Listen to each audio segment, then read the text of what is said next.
Tuhan Yesus dibaptis. Tapi kadang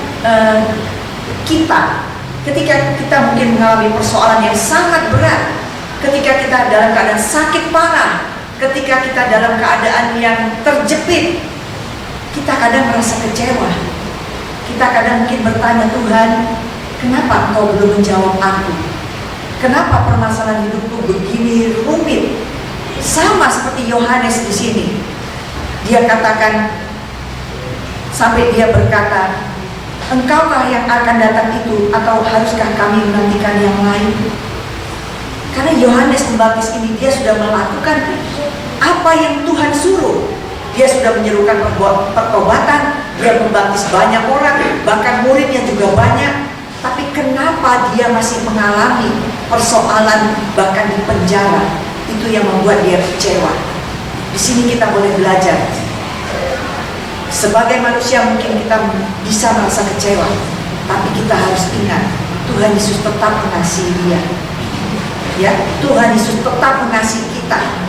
Makanya kalau dilihat ya, di ayat 4-5, apa yang dijawab Tuhan Yesus kepada mereka?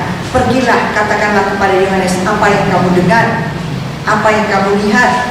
Orang buta melihat, orang lumpuh berjalan, orang kusta menjadi tahir, orang tuli mendengar, orang mati dibangkitkan, dan kepada orang miskin diberitakan kabar baik. Inilah jawaban Tuhan Yesus.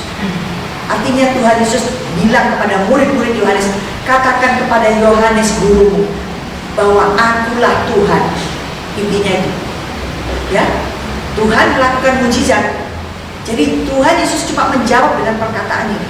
Nah, kalau sekarang kita mengalami masalah, apakah Tuhan akan menjawab kita dengan perkataan yang sama? Saya bilang iya. Tuhan pasti akan menjawab kita. Aku tetap Tuhan. Dari dulu, sekarang, dan selamanya. Tuhan Yesus tetap Allah. Tuhan Yesus tetap bisa kita percaya. Amin. Dan kalau kita mengalami satu masalah, Tuhan katakan pasti ada jalan keluar. Itu satu paket.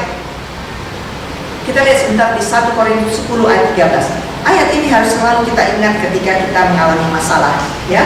Ke 1 Korintus 10 ayat 13 dikatakan begini, pencobaan-pencobaan yang kamu alami ialah pencobaan biasa yang tidak melebihi kekuatan manusia. Sebab Allah setia, dan karena itu Ia tidak membiarkan kamu dicobai melampaui kekuatanmu. Pada waktu kami dicobai, Ia akan memberikan kepadamu jalan keluar sehingga kamu dapat menanggungnya. Jadi di satu ayat ini kita melihat pencobaan yang kita alami itu pencobaan biasa. Yang kedua, tidak melebihi kekuatan kita. Yang ketiga, pada waktu kita dicobai, Tuhan memberikan kita jalan keluar. Amin. Artinya ketika kita ada masalah, ada jalan keluar. Karena siapa? Allah kita Allah yang hidup. Tadi jawaban Tuhan Yesus, orang buta melihat, orang lumpuh berjalan, orang tuli mendengar.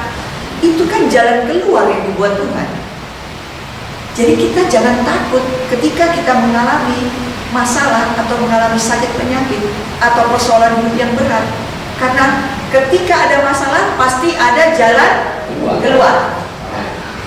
Dan ketika ada masalah itu berarti kita mau naik level. Naik level apa? Iman kita semakin teguh. Siapa di sini pernah sakit kemudian disembuhkan Tuhan Yesus? Angkat tangan. Amin. Berarti kita semakin percaya gak? Semakin percaya. Itulah yang dimaksud dengan naik level.